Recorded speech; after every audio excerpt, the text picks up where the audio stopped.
Hello and welcome to The World Today, everyone. I'm Richard Nta in Nairobi. Let's begin with our top story. The U.S. Central Command has launched strikes against multiple Iranian military targets, saying it was a direct response to Iran's attacks on commercial shipping. The Islamic Revolutionary Guard Corps has vowed to retaliate against further U.S. aggression. CGTN Separate Saremi in Tehran says navigation rules in the Strait of Hormuz remain an obstacle in talks to reach a peace deal. Since the beginning of the war, and especially after the signing of the MOU, IRGC has said even now vessels transiting through the Strait of Hormuz should coordinate with IRGC, something that has never been approved by U.S. and U.S. doesn't like it. So Iran, when some ships pass through this strait and don't coordinate with IRGC, according to reports, attack those ships. So the U.S. has responded by attacking some parts of Iran.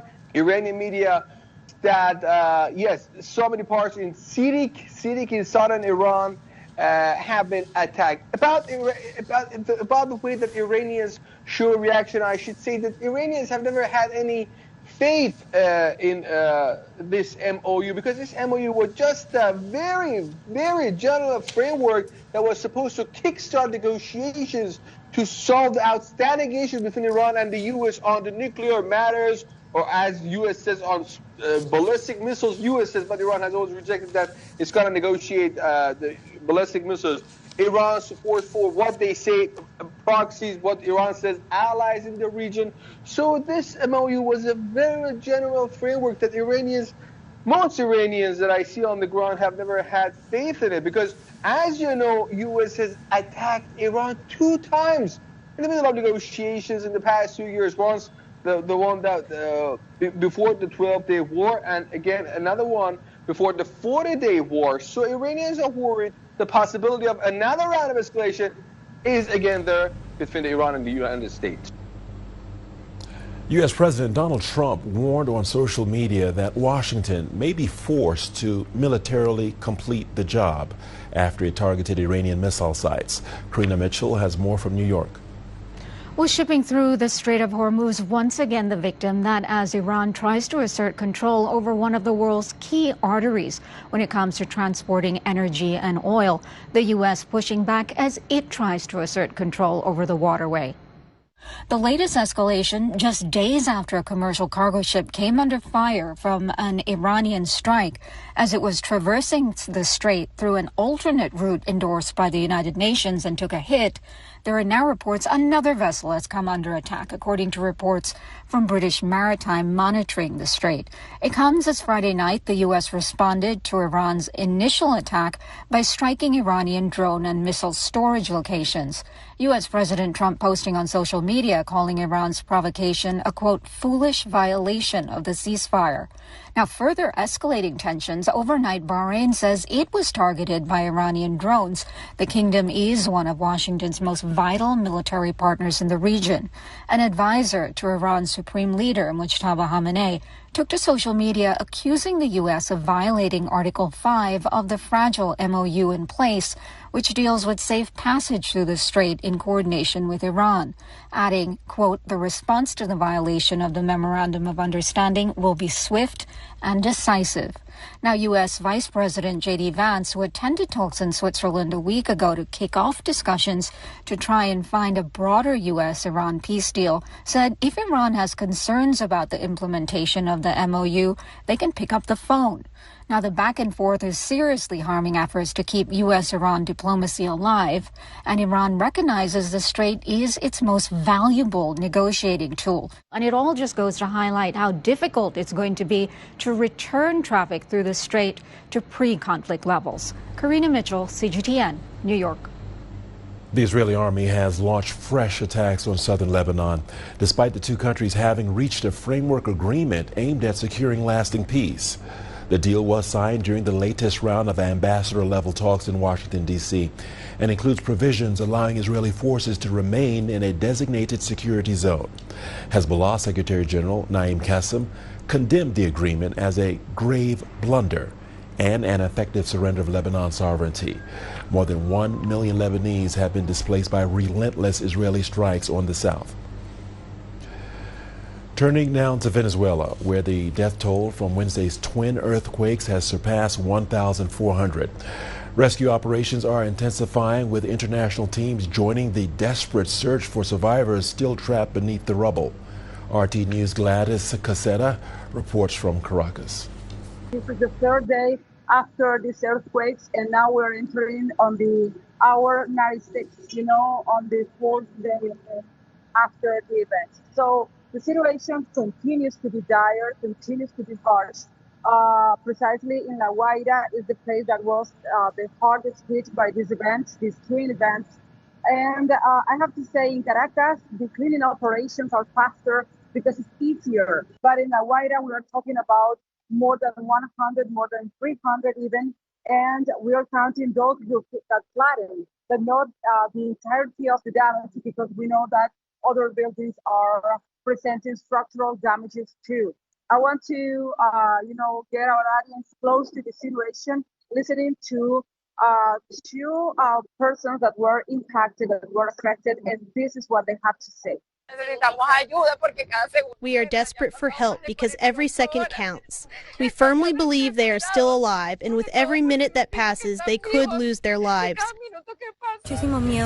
I heard a man and a woman calling out, pleading for help, letting us know they were there. The fear going in is overwhelming.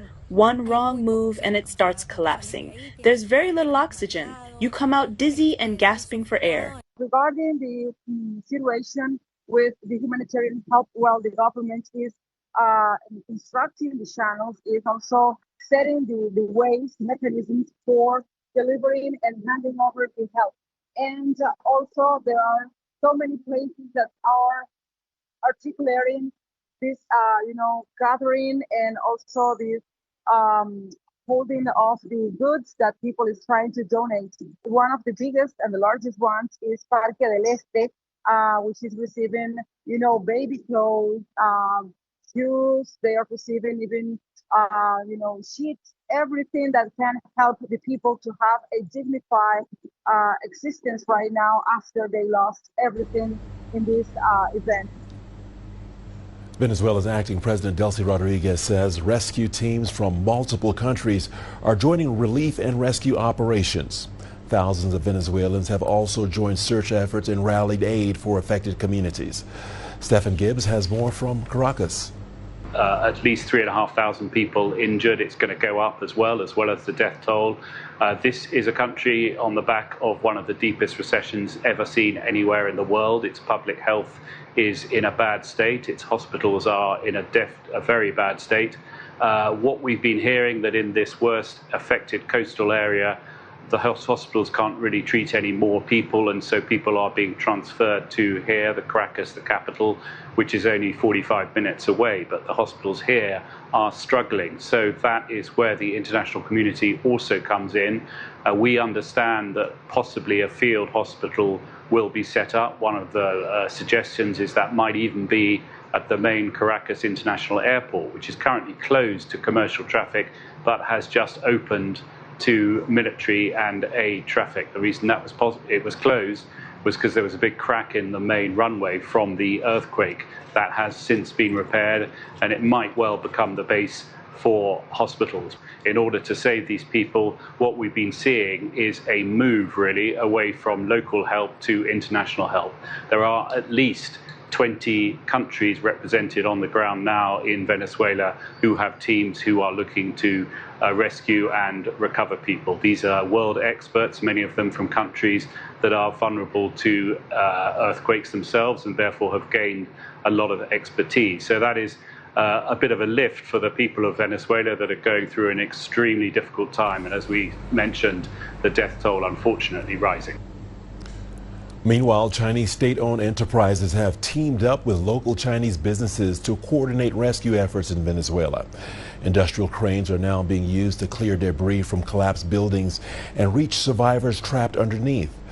The Chinese embassy in Caracas reports that overseas Chinese associations and the local Chinese community have donated roughly 500 tons of supplies, including water, milk, rice, and meat products so far. And so far, nearly 10,000 affected Venezuelan families have received assistance. A heat wave continues to scorch Europe, sweeping eastward and setting new all-time temperature records in Germany and the Czech Republic. At least 150 million people experienced temperatures higher than 35 degrees Celsius on Friday. Germany's weather department says Saturday's 41.5 degrees Celsius in some parts set a new national record. Rail operators suspended some trains and allowed reservations to be canceled until early next week. The Czech Republic's Hydrometeorological Institute measured a record 40.9 Celsius north of Prague.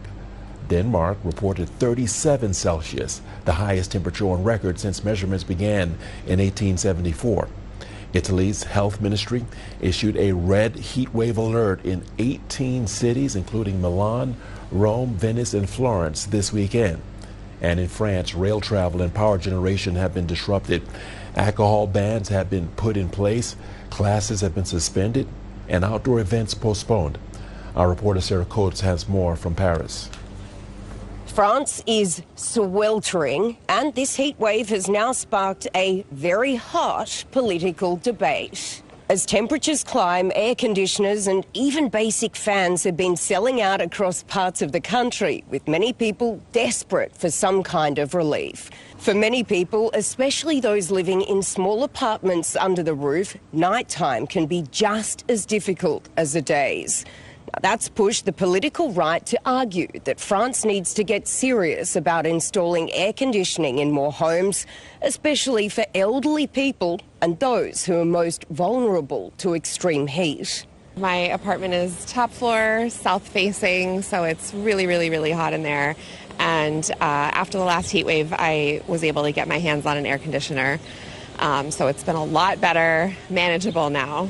But the left is pushing back hard, saying mass air conditioning is not the answer.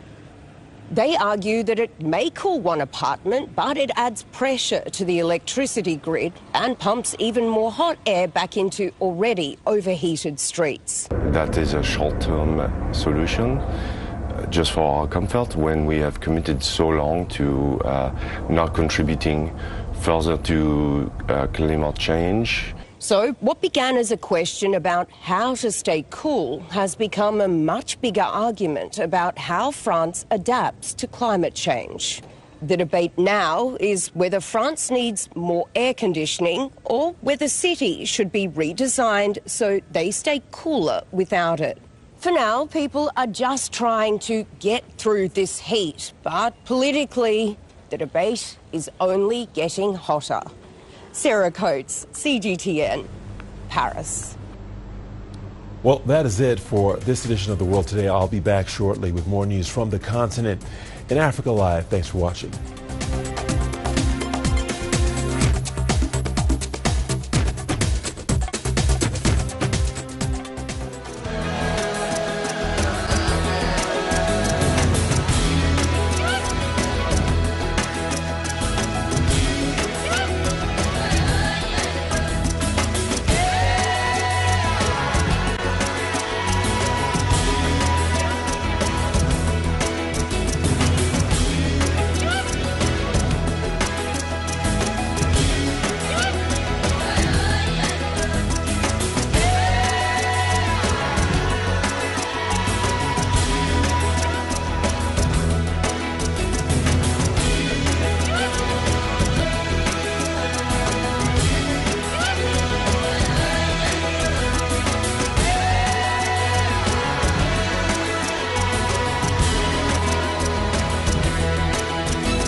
Hundreds of migrants in South Africa scramble to find a way back home ahead of Tuesday's anti-immigrant protests.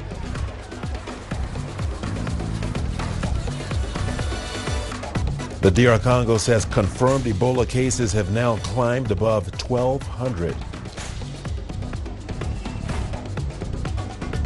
And in sports, Africa's historic World Cup run continues as the DR Congo and Algeria join a list of 9 African nations to reach the knockouts.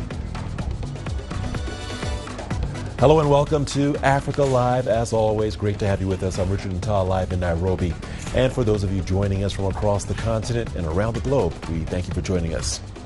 Let's begin with our top story, and we'll start in South Africa, where thousands of Malawian migrants have been queuing at a temporary processing site in Durban, while hundreds of Zimbabweans have gathered outside their consulate in Cape Town, seeking government-assisted repatriation amid rising xenophobic violence.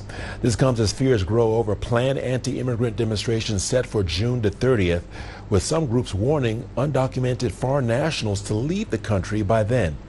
Several governments have organized repatriation efforts, though their capacity is being stretched by rising demand. Authorities in South Africa have urged restraint and warned against citizens taking immigration enforcement into their own hands. And now we have got children. You can see we are sleeping outside waiting for buses and stuff. We just want to go home. Everyone just wants to go home. We just feel that we have to go home. Of course, it's not easy to go home because we know even in Zimbabwe it's difficult.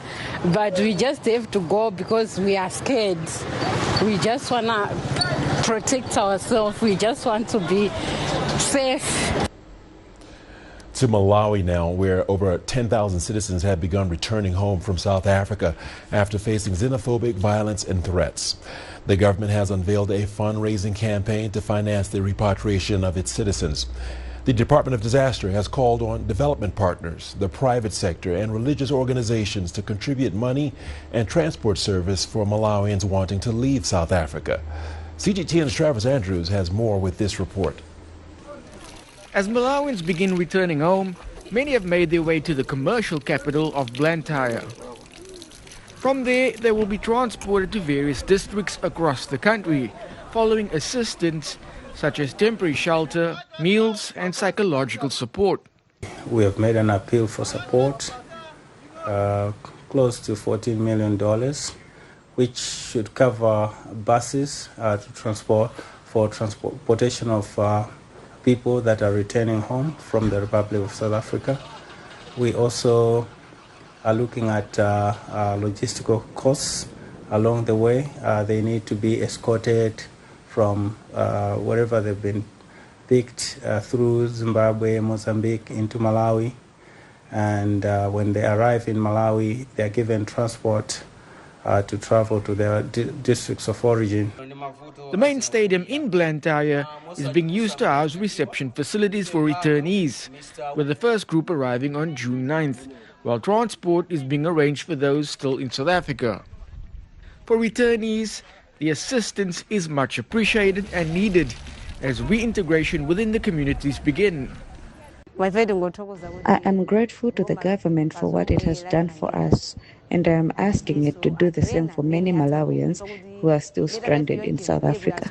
The situation is very bad in South Africa, and we need to find something to do here, or else raise some capital for small businesses so that we should never ever go back. For now, the government says the sheer scale of the repatriation process has stretched resources and created enormous financial, logistical and humanitarian demands that cannot be met by the government alone. Travis Andrews, CGTN. And now to the latest on the Ebola outbreak. Health authorities in the Democratic Republic of Congo say confirmed cases have risen to 1,203, including 321 deaths. Government data released on Friday also showed 148 patients have recovered, while hundreds more remain isolated or under care. Officials also reported more than 260 suspected cases, with neighboring Uganda reporting a total of 20 confirmed cases, including 2 deaths. In Washington, the U.S. Centers for Disease Control and Prevention has raised its response to the highest emergency level, deploying 19 staff overseas and expanding lab and surveillance support across the DRC and Uganda. The White House is also seeking over $1.4 billion in additional funding for outbreak response measures. Meanwhile, global health agencies and their partners are accelerating work on experimental treatments and vaccine candidates, as no approved vaccine currently exists for the rare Bundibugyo strain. The World Health Organization says contact tracing and recovery rates are improving, but warns response and treatment are still being slowed by insecurity, weak health infrastructure, and community mistrust. Treatment centers in the worst hit region of the DRC's Ituri province are reportedly close to capacity, with shortages of essential medicines and a funding gap estimated at around $20 million. Officials say that while the risk of spread outside the region remains low, the outbreak is far from being under control. Well, let's stay with health matters. A major breakthrough of organ transplantation has arrived in Africa. South Africa's Donald Gordon Medical Center, renowned for its transplant program, has become the first hospital on the continent to introduce a liver perfusion machine. The technology keeps donated livers beating outside the body, giving surgeons more time to assess, preserve, and transplant them. CGTN's Julie Shire reports. Years after the world's first liver perfusion transplant, the technology has finally reached Africa. South Africa's Donald Gordon Medical Center has introduced the continent's first liver perfusion machine, which keeps a donated liver alive outside the body before transplant. The traditional method of storing organs would be flushing them with preservative fluid and then packaging the organ in a very small cooler box surrounded by this fluid and surrounded by ice. With the new technology, we can warm the organ up to about 10 degrees, 13 degrees, while oxygenating the organ, thereby helping to resuscitate the organ outside of the body and to get the organ into a better shape before implanting it into the next recipient. The machine can also revive organs in a poor state, allowing surgeons to assess their function before transplant, which also means less time in the hospital for patients. We can actually take more marginal organs, put them onto the machine, resuscitate them, and see, once we can test metabolically that they are working and fine, that we can then put them into a patient. Also, those patients who we've put onto, the livers have been onto the machine, we've got them in a better state, which translates into a easier and smoother post-operative course for the recipient of that liver. Organ donors are rare in South Africa and many patients die while on the waiting list. A reality Winston Batchis faced in 2018 after being diagnosed with liver disease. Fortunately for Winston, a wait expected to be several months was cut to just 3 days. But he believes the new technology can improve outcome even further. I was wheeled into theatre at 6 o'clock at night. Now, if we had the liver perfusion machine, then the liver could have been on the machine, whatever amount of time it would have taken. The liver could have been refreshed. Its functions could have been picked up. They could have tested the viability of it more thoroughly. Winston is one of more than 8,000 patients whose lives have been transformed by Donald Gordon's world-class liver transplant program. It's allowed me to do a whole lot of things. First of all, I remained productive. I could work. So, I contributed to the economy. I work in government, so I was able to serve the country from that point of view. I was able to continue my participation in sport. But above all, I could continue to be a father, a husband. The liver perfusion technology could not only expand the pool of transplantable organs, but also bring hope to critically ill patients, not just in South Africa, but across the continent. The biggest challenge remains increasing organ donor numbers. Often hindered by cultural barriers and misconceptions, the numbers stand at fewer than 1 donor per million people in South Africa. Julie Shara, CGTN, Cape Town.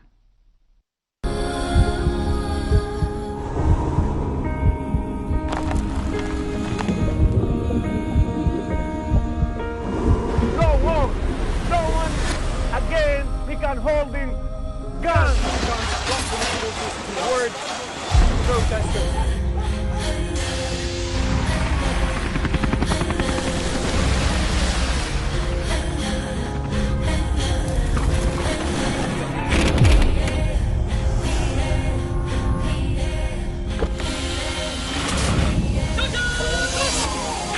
Were you worried about your life at that particular time? Not at all. Excellency, thank you very much for your time. What is your assessment of the state of the continent today? Africa has the potential to power itself. Excuse me.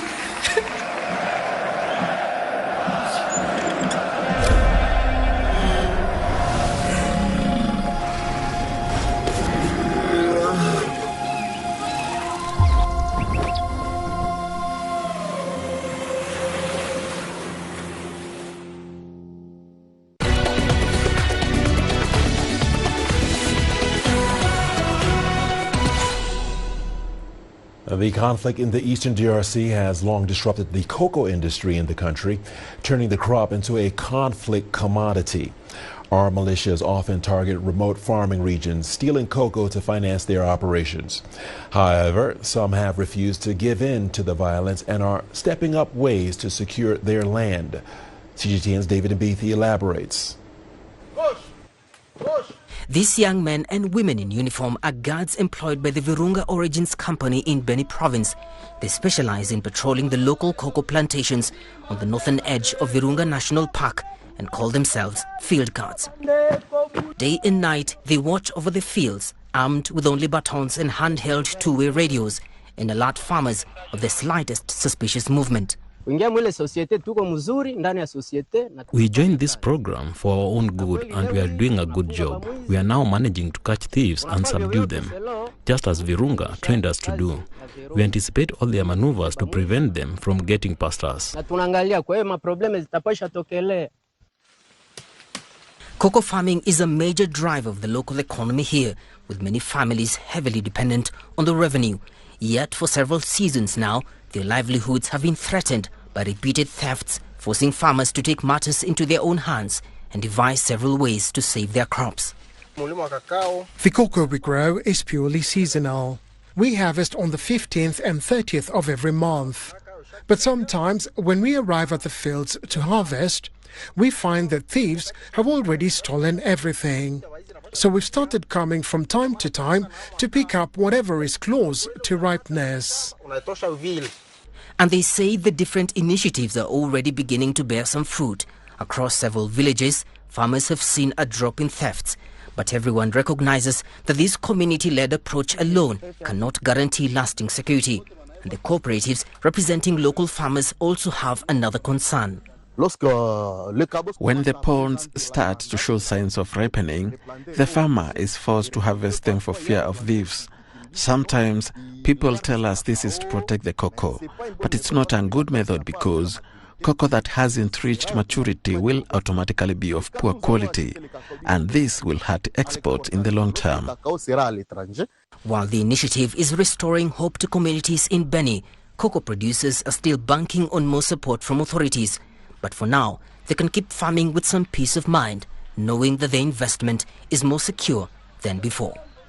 David Nta, CGTN. Time now for our business segment. Here are the headlines.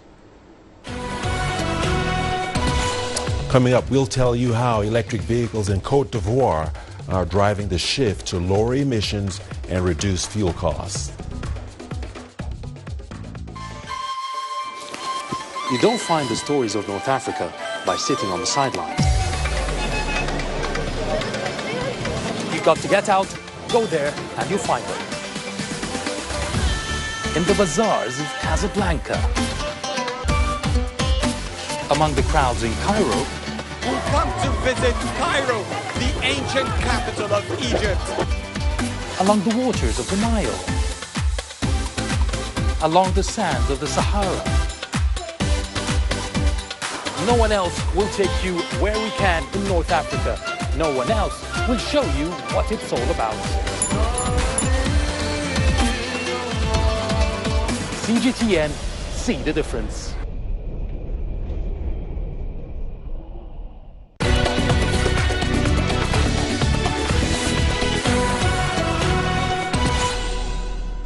Welcome back to Africa Live. Thanks for staying with us. Algeria has been removed from the Financial Action Task Force grey list. The decision is expected to strengthen the North African country's international credibility and open new doors for trade and investment. CGTN's Najma Abdir Razak with the details. After years of reforms to improve transparency and align with global standards, Algeria is now off the Financial Action Task Force grey watch list. Business leaders and exporters say the decision sends a strong positive signal to the world. As exporters, we deal constantly with foreign clients, banks and international payments. Algeria's removal from the AFTF grey list sends a positive signal to our partners abroad. It strengthens confidence, facilitates financial transactions, and can help reduce administrative and banking constraints that exporters sometimes face. Ultimately, this could make Algerian products more competitive in international markets.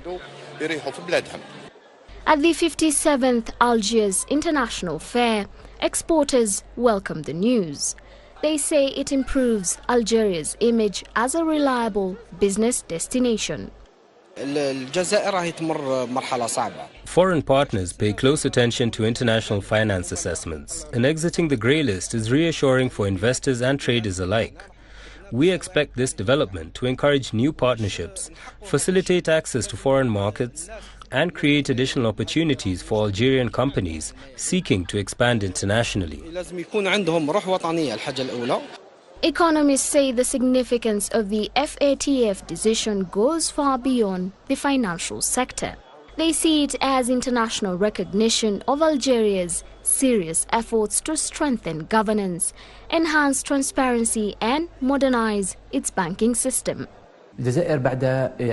Economically, it can contribute to improving investor confidence, facilitating cross-border financial operations, supporting foreign direct investment, and reinforcing Algeria's integration into the global financial system. However, the full benefits will depend on the continuation of reforms and the ability to translate this credibility into concrete economic gains.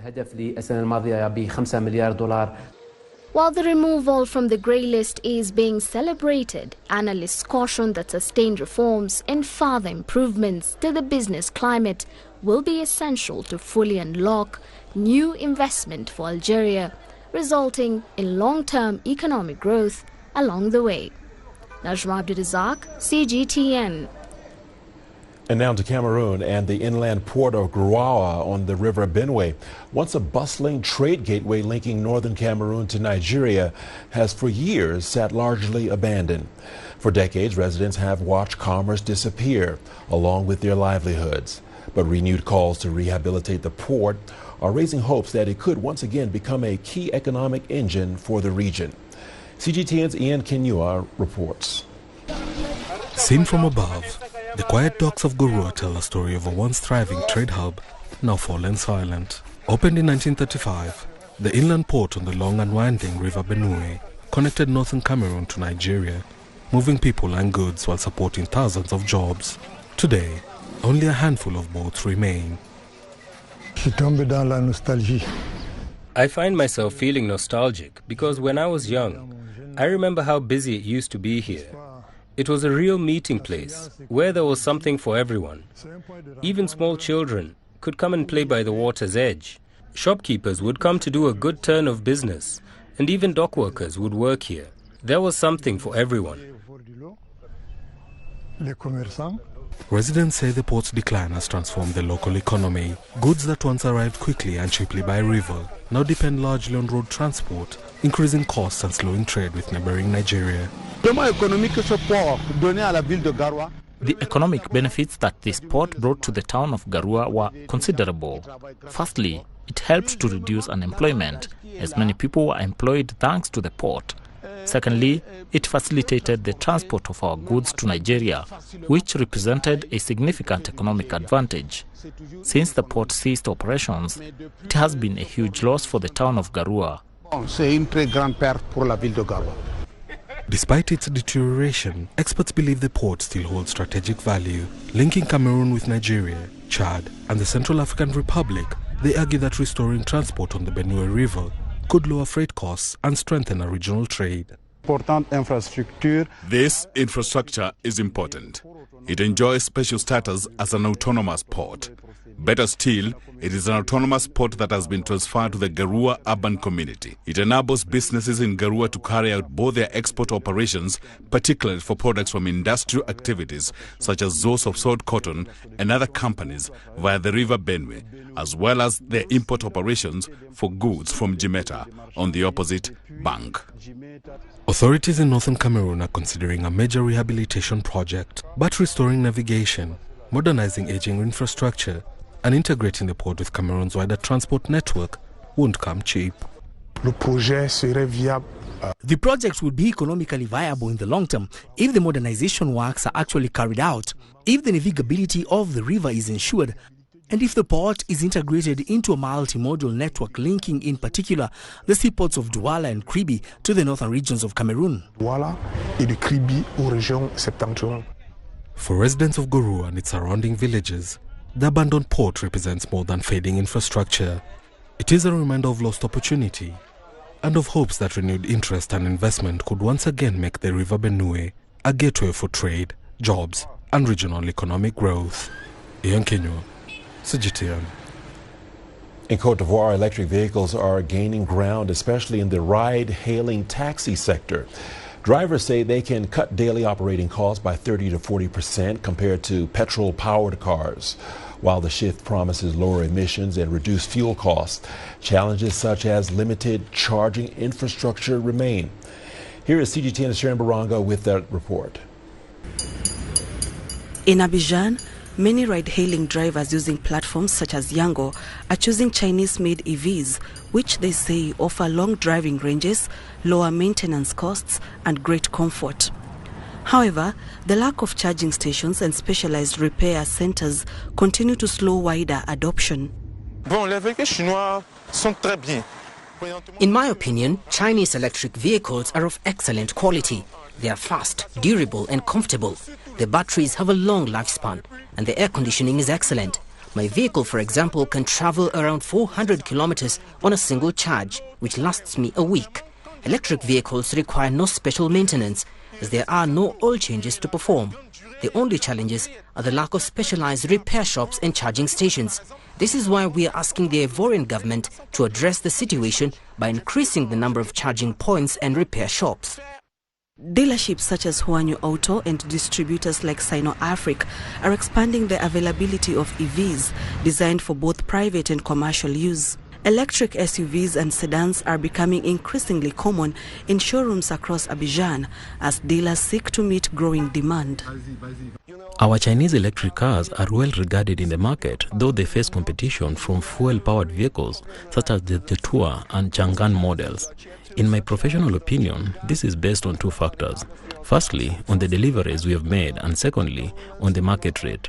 In my professional opinion, the government has the capacity to supply adequate equipment for these vehicles. Furthermore, they have the potential to enhance environmental relations and transform the entire landscape for electric cars. The Ivorian government is supporting the country's transition to cleaner transport. Its goal is to have EVs make up to 10% of the public administration fleet by 2030, helping reduce fossil fuel consumption and greenhouse emissions. We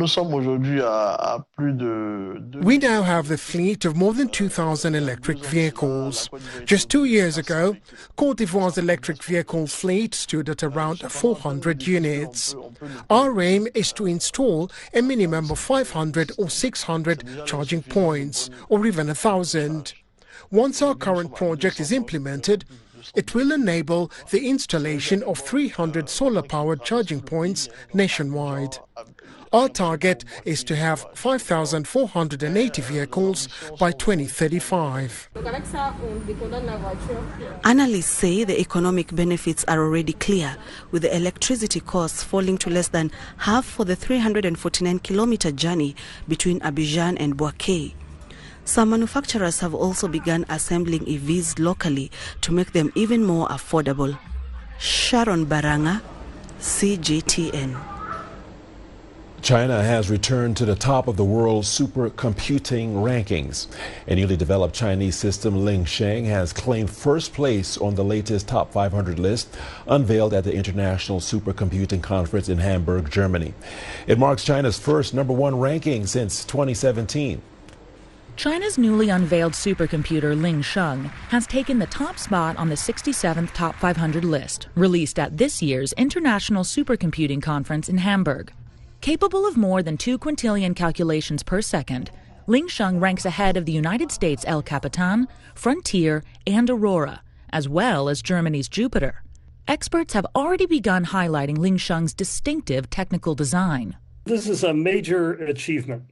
It's the first publicly verified system to sustain more than 2 exaflops in what we call double precision, 64-bit floating point arithmetic, using a system which has only CPUs, no GPU accelerators. And it achieved roughly 80% of its theoretical peak performance, and that's a very high number to achieve. Many machines achieve much less than that, usually around 60-65% of the theoretical peaks. And that indicates that it's a very well-balanced architecture. Dongara also described the machine as being at the forefront of scientific computing and artificial intelligence. This is a very impressive system here. It's incredible the size and magnitude of this computing system. It's going to be able to solve some of the most challenging problems that we have today in scientific computing, but also related to AI, which is really at the forefront of technology. I think it is a really good news that China returned to the top 500. And even so, there were a lot of rumors during the last decade about big Chinese systems. It still caught a lot of people by surprise. That there was a report for a Chinese system as well as what was actually reported. Because Lingsheng is truly an impressive system, and it's a very interesting architecture. And all of those things, I think, are going to invigorate the competition again. Beyond the benchmark, Lingsheng is expected to support large-scale research in fields such as climate modeling, drug discovery, and advanced materials. By combining high-performance computing with AI, researchers say it could significantly accelerate scientific innovation and industrial development. The 62nd session of the UN Human Rights Council is underway at the UN office in Geneva. A side event on digital governance and human rights was organized by a delegation from China, where experts and academics shared their insights on China's global governance initiative. Julia Hamilton reports. Digital governance is a relatively new topic in human rights, and according to experts, China is already ahead in digital regulation. A side event of the UN Human Rights Council held in Geneva saw experts, lawyers and academics gather to discuss people-centered digital governance and China's approach to it.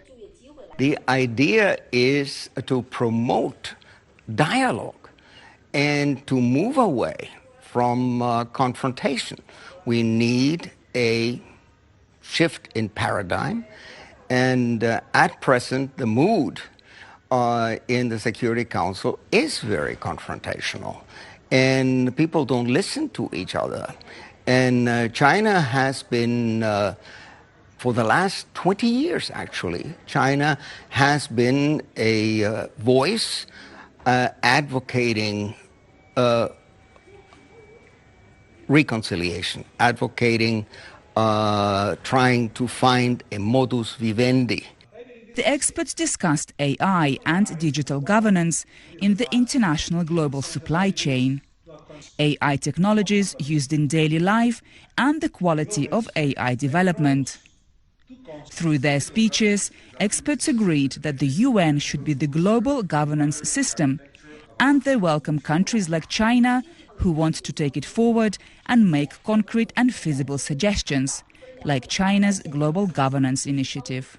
The hierarchy that we are in is not sustainable with the emerging power of the Global South, and I think that this initiative is able to bring about the equality that it deserves. In my opinion, the main issue is the fact that since there is no central leading power or central structure that exists for the moment. There are a lot of parallel systems that are cohabitating. The side event in Geneva was hosted by China Society for Human Rights Studies and saw experts from China, the US, Switzerland, Greece and Peru give their international perspective.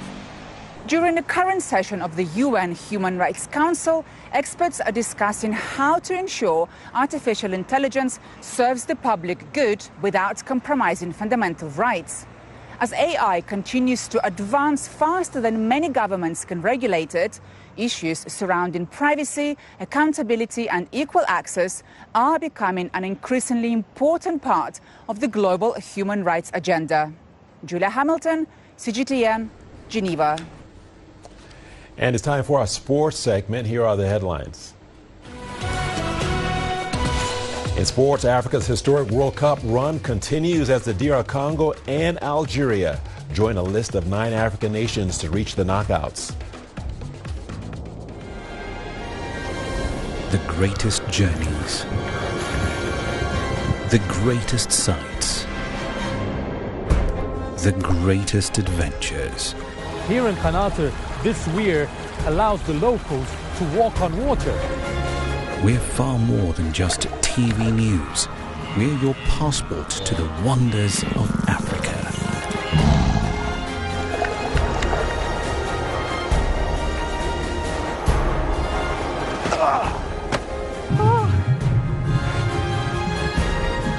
So let's explore.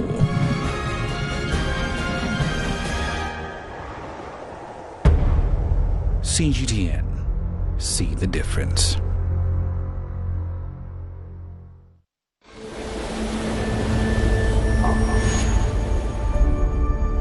How would you create your legend? On the fields, on the tracks, in the arenas of Africa. Were you born to be a player? Could this moment be yours?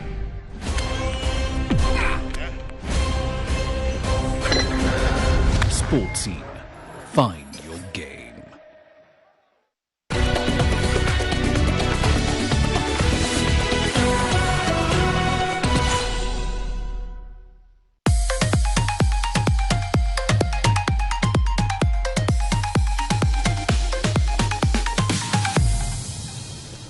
Welcome into Sport on Africa Live with me, Richard Nta. We begin with the 2026 FIFA World Cup, and the DR Congo continue to make history. The Leopards reached the knockout stage for the first time after producing a superb second-half comeback to beat Uzbekistan 3-1 on Saturday. Yuan Wissa scored twice, while Fiston Mayele added the third to complete a memorable victory. The win secured the DR Congo's place in the